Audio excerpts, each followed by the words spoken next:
what is an awesome day for you? So let's see. I think I'll talk a little bit about work, but before that, I love to cook. And cooking is a lot like designing with liberating structures. So a little bit like that, when I started cooking, I used recipes until I mastered the cuisine, right? Until I felt I knew the flavors and how to combine them. And so now I don't use recipes. Well, unless I'm learning a new cuisine. So my favorite thing is to design new liberating structures. So right now, because of the pandemic, it feels like many of them are being reinvented for virtual use.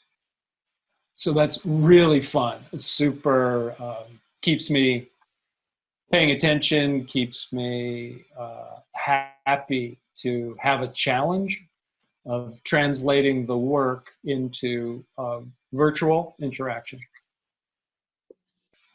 The next question is, can you tell us what was the biggest change for you personally after Liberating Structures? When I started, I thought I could help every person who got interested. And I could. There weren't that many.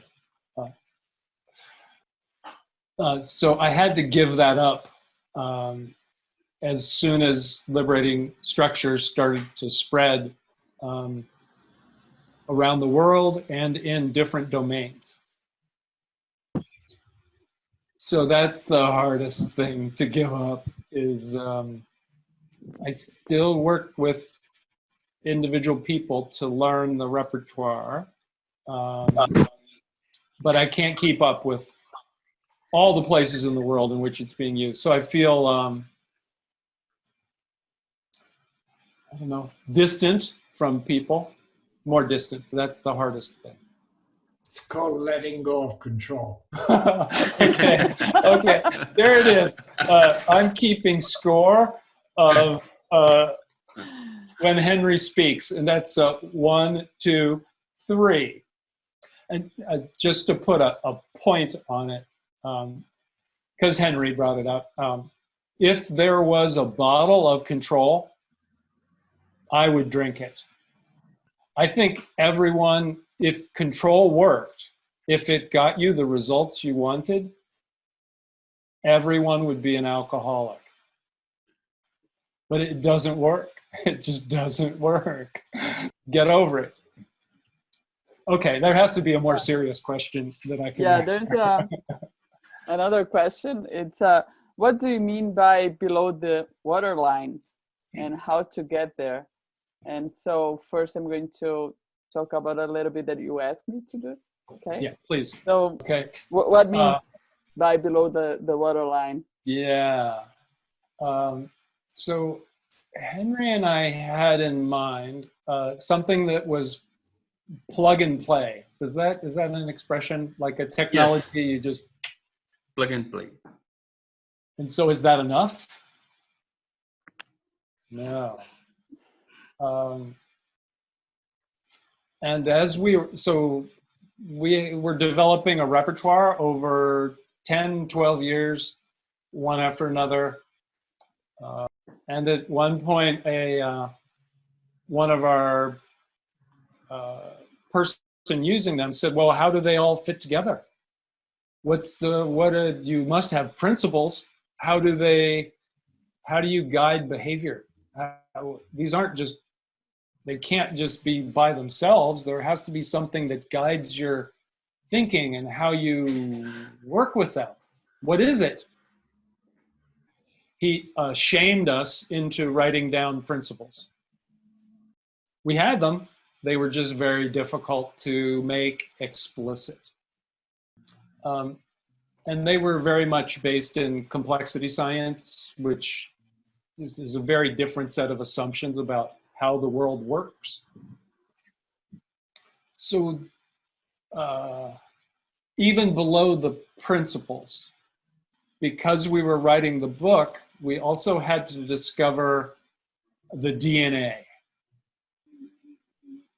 We're inventing a new pattern of organizing everything. And there's one DNA, one set of proteins that twist together to shape each liberating structure. And once you understand the DNA, you can or the protein, the structure, the very small microstructure, you can invent with it. You can recombine it into your very own liberating structure. And for some people like Carolina, that it crept up on her. You know, it wasn't obvious at the beginning. It wasn't plug and play. It was, let's try a bunch of things, and then DNA. Now I know how they work. Now I know how they work. So those two things, the principles and the DNA, are under the waterline because you don't notice them when you start using the methods. You may not notice them. But as you develop your practice, as you get better and you know the repertoire, then it makes much more sense to know principles and DNA. And in what point can we transform a liberating structure and still call them a liberating structure? So I'm going to give a inappropriate answer. Make up your own name. Just kidding. So we spent many years working in the field to create something very, very, very simple. So most of the time, what I find is people make the liberating structure more complicated. So that's because we want the users to be able to copy each liberating structure, and you often are not facilitators. They are not consultants. I think there's a very good question here. It's which learning theories did you use, or was it just intuition? Most of the work, more than learning theory, we were influenced by complexity science. That said, I'm a big John Dewey, American pragmatist fan. He is a learning theorist, is one way to talk about his work, John Dewey. Also in the book, we reference different, small handful of people working in organizational development. Ed Schein, for example. And this woman named, maybe you can see her, Linda Berry. Linda Berry. She's a cartoonist, but an educator. Oh, that's great. A cartoonist educator. And all of her books, Syllabus, highly recommend if you're into learning theory to read Syllabus.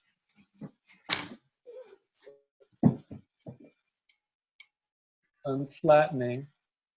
Let's see, what's his name? Oh, Nick Souzanis. Can you see it's Nick Souzanis. Nick Souzanis. And he got his doctorate also as a cartoonist. Can you get a PhD by drawing? Yes, the answer is yes. And it was from Harvard. Wow. I need to add one little thing. Oh, okay. Great. Oh! Please, Harry, please. O Harry quer falar. Which is that Keith and I never discussed theory. We were very interested in what works, what is effective, we didn't have discussion about should we do this theory or that theory, never. not once. And so the concern all the time was, does this work? Is it effective? Sorry for interrupting. So in chat, I'm agreeing with Henry now, this one time. We had a hunch that we tested over 10, 12, 15 years that complexity science could be practical. Uh-huh. And I've written about that, about, sure, it works in practice. What about theory? Which is sort of an afterthought. It's a joke based on, we didn't really put any theory in the book at all. Zero. Now people want to know, they want to know about the theory. And we had one, but we didn't think that was needed for the book. So I want to say thank you for you both, and we want to invite you again when you can to come again. So because it was so short, we have so much to say, and so thank you very much. Yeah, when we have nothing else to do in time to we can talk about things that are theoretically correct but practically useless. Yeah. One last thing. There are many people in the community interested in theory, and it's worth learning about it if you like that kind of thing. It's great. You will never end your study. And I recently wrote a paper with a young colleague, someone not Henry, called More Magic, Less Mystery. And it's all about complexity science. You don't think of me as a young colleague? Obrigado, os dois. Keith and Henry, thank you so much for coming. So people will speak in English, in Portuguese for you to listen to the thank you in Portuguese is beautiful. Obrigada! Obrigada. Obrigada! É isso. Obrigado. Muito Vocês foram obrigada. chibados. Obrigada. Obrigado. Obrigado, Henry. Obrigado, Keith. Valeu. Obrigado. Thank you. Thank you. Thank you. Thank you. Cheers.